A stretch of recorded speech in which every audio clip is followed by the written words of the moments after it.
Welcome to 99 TV legal. నేను లక్ష్మి.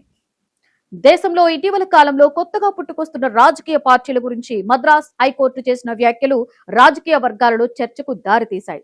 రాజకీయ పార్టీలు ప్రజాస్వామ్యంలో కీలక పాత్ర పోషించవలసి ఉండగా కొన్ని పార్టీలు కేవలం పన్ను మినహాయింపుల కోసం మాత్రమే ఏర్పడుతున్నాయనే ఆందోళనను కోర్టు వ్యక్తం చేసింది. ఎన్నికల్లో ప్రజల మద్దతు కోరడం, పోటీ చేయడం వంటి ప్రజాస్వామ్య ప్రక్రియల్లో పాల్గొనకుండా కొన్ని పార్టీలు కేవలం పేరుకే కొనసాగుతున్నాయని కోర్టు వ్యాఖ్యానించింది. ఈ వ్యాఖ్యలు ఒక పిటిషన్ విచారణ సందర్భంగా వెలువడ్డాయి. తమిళనాడులో కొత్తగా ఏర్పడిన రాజకీయ పార్టీ తమిళగ వెట్రి కళగం తరఫున మద్రాస్ హైకోర్టులో ఒక పిటిషన్ దాఖలైంది. ఈ పార్టీకి సినీ నటుడు విజయ్ నాయకత్వం వహిస్తున్న సంగతి అందరికీ తెలిసిందే. పార్టీ నిర్వహించే బహిరంగ సమావేశాలు, రోడ్ షోలు వంటి కార్యక్రమాలపై తమిళనాడు ప్రభుత్వం జారీ చేసిన మార్గదర్శకాలను సవాల్ చేస్తూ ఈ పిటిషన్ దాఖలైంది.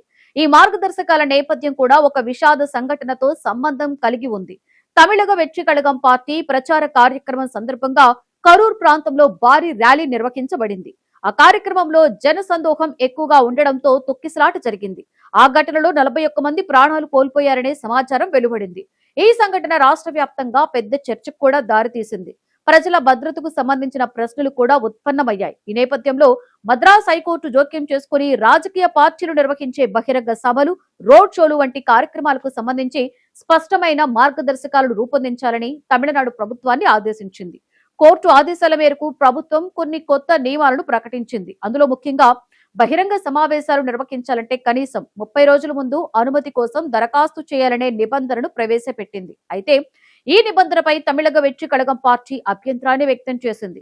30 రోజుల ముందుగానే దరఖాస్తు చేయాలనే నిబంధన అన్యాయమని, ఇది చిన్న పార్టీలకు అనుకూలంగా లేదని పార్టీ నేతలు పేర్కొన్నారు. ఈ నిబంధనను రద్దు చేయాలని కోరుతూ మద్రాస్ హైకోర్టును ఆశ్రయించారు. ఈ పిటిషన్ విచారణ సందర్భంగా టీవీకే తరఫున వాదించిన న్యాయవాది పలు వాదనలు వినిపించారు. బహిరంగ సమావేశాల నిర్వహణకి 30 రోజుల ముందు దరఖాస్తు చేయాలని చెప్పడం ఏకపక్ష నిర్ణయమని ఆయన అన్నారు. గుర్తింపు పొందిన రాజకీయ పార్టీలకు మాత్రమే ప్రాధాన్యత ఇవ్వడం వివక్షతో కూడిన చర్య అని ఆయన పేర్కొన్నారు. ప్రజాస్వామ్యంలో ప్రతి రాజకీయ పార్టీకి సమానమైన హక్కులు ఉండాలని, చిన్న పార్టీలను వెనుకకు నెట్టే విధంగా నియమాలు ఉండకూడదు అని వాదించారు. అదే సమయంలో రాజకీయ కార్యక్రమాలకు భద్రత కల్పించడం ప్రభుత్వ బాధ్యత అని ఆయన కోర్టుకు తెలిపారు. ప్రజల భద్రతను చూసుకోవలసిన బాధ్యత ప్రభుత్వంపై ఉండగా ఆ బాధ్యతను రాజకీయ పార్టీలపై మోపడం సరైనది కాదని పేర్కొన్నారు. ఈ అంశాలను పరిగణలోకి తీసుకుని ప్రభుత్వం జారీ చేసిన మార్గదర్శకాలను రద్దు చేయాలని కోర్టును కోరారు.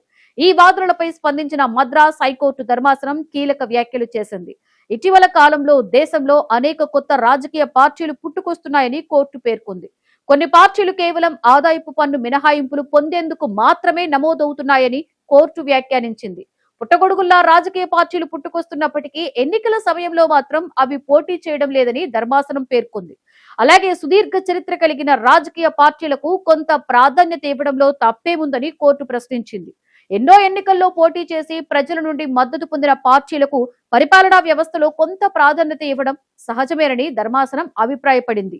ఎంపీలు, ఎమ్మెల్యేలను గెలిపించుకున్న చరిత్ర ఉన్న పార్టీలకు ప్రత్యేక గుర్తింపు ఇవ్వడం తప్పు కాదని కోర్టు వ్యాఖ్యానించింది. ఈ కేసులో తమిళనాడు ప్రభుత్వం కూడా తన వాదనలు వినిపించింది. ప్రభుత్వం తరఫున న్యాయవాదులు మాట్లాడుతూ కోర్టు ఆదేశాల ప్రకారం రూపొందించిన మార్గదర్శకాలను ఇప్పటికే అమలు చేస్తున్నామని తెలిపారు. కొత్త మార్గదర్శకాల ప్రకారం తమిళగ వెట్రి కళగం పార్టీ 2 సమావేశాలను నిర్వహించిందని గుర్తు చేశారు. అలాగే ఒకే రోజు ఒకే ప్రాంతంలో కార్యక్రమాలు నిర్వహించేందుకు పలు పార్టీలు దరఖాస్తు చేసుకునే పరిస్థితి వస్తే గుర్తింపు పొందిన రాజకీయ పార్టీలకు ప్రాధాన్యత ఇవ్వవలసి వస్తుందని ప్రభుత్వం వివరించింది. ఇది పరిపాలన సౌలభ్యం కోసం తీసుకున్న నిర్ణయమని తెలిపింది. ఇంకా సేలం ప్రాంతంలో జరిగిన ఒక సమావేశం గురించి కూడా ప్రభుత్వం కోర్టుకు వివరించింది. అక్కడ నిర్వహించిన టీవీకే సభలో తీవ్రమైన ఎండ కారణంగా ఒక వ్యక్తి మరణించిన ఘటన జరిగిందని పేర్కొంది. ఆ ఘటన తరువాత వేలూరు ప్రాంతంలో జరిగిన సభకు పైకప్పు ఏర్పాటు చేయడం వంటి భద్రతా చర్యలు తీసుకున్నామని ప్రభుత్వం తెలిపింది. అంటే ప్రజల భద్రతను దృష్టిలో పెట్టుకుని ప్రభుత్వం మార్గదర్శకాలను రూపొందించిందని వివరించింది. ఈ వాదనలను పరిశీలించిన మద్రాస్ హైకోర్టు కొన్ని సూచనలు కూడా చేసింది. బహిరంగ సమావేశాలకు అనుమతి కోసం దరఖాస్తు చేసే ప్రక్రియను మరింత పారదర్శకంగా మార్చాలని కోర్టు సూచించింది. ముఖ్యంగా ఆన్లైన్ ద్వారా దరఖాస్తులు స్వీకరించే విధానాన్ని ప్రభుత్వం పరిశీలించాలని సూచించింది. దీనివల్ల అనుమతుల ప్రక్రియ వేగంగా జరిగే అవకాశం ఉందని పేర్కొంది. చివరగా తమిళగ వెట్రి కళగం పార్టీ దాఖలు చేసిన పిటిషన్ పై తమిళనాడు ప్రభుత్వం 3 వారాల్లోగా సమాధానం ఇవ్వాలని మద్రాస్ హైకోర్టు ఆదేశించింది. ఈ మేరకు కోర్టు ఉత్తర్వులు జారీ చేసింది. మొత్తానికి ఈ కేసు ద్వారా 2 ముఖ్యమైన అంశాలు ముందుకొచ్చాయి. ఒకటి, ప్రజల భద్రతను దృష్టిలో పెట్టుకుని రాజకీయ కార్యక్రమాలకు సరైన నియమాలు అవసరమనే విషయం. రెండవది, రాజకీయ పార్టీలు ప్రజాస్వామ్యంలో నిజంగా చురుగ్గానే పాల్గొనాలనే బాధ్యత. కేవలం పేరుకే పార్టీలు ఏర్పడి ప్రజాస్వామ్య ప్రక్రియలో పాల్గొనకపోవడం సరైనది కాదు అనే సందేశాన్ని కోర్టు తన వ్యాఖ్యల ద్వారా స్పష్టం చేసింది.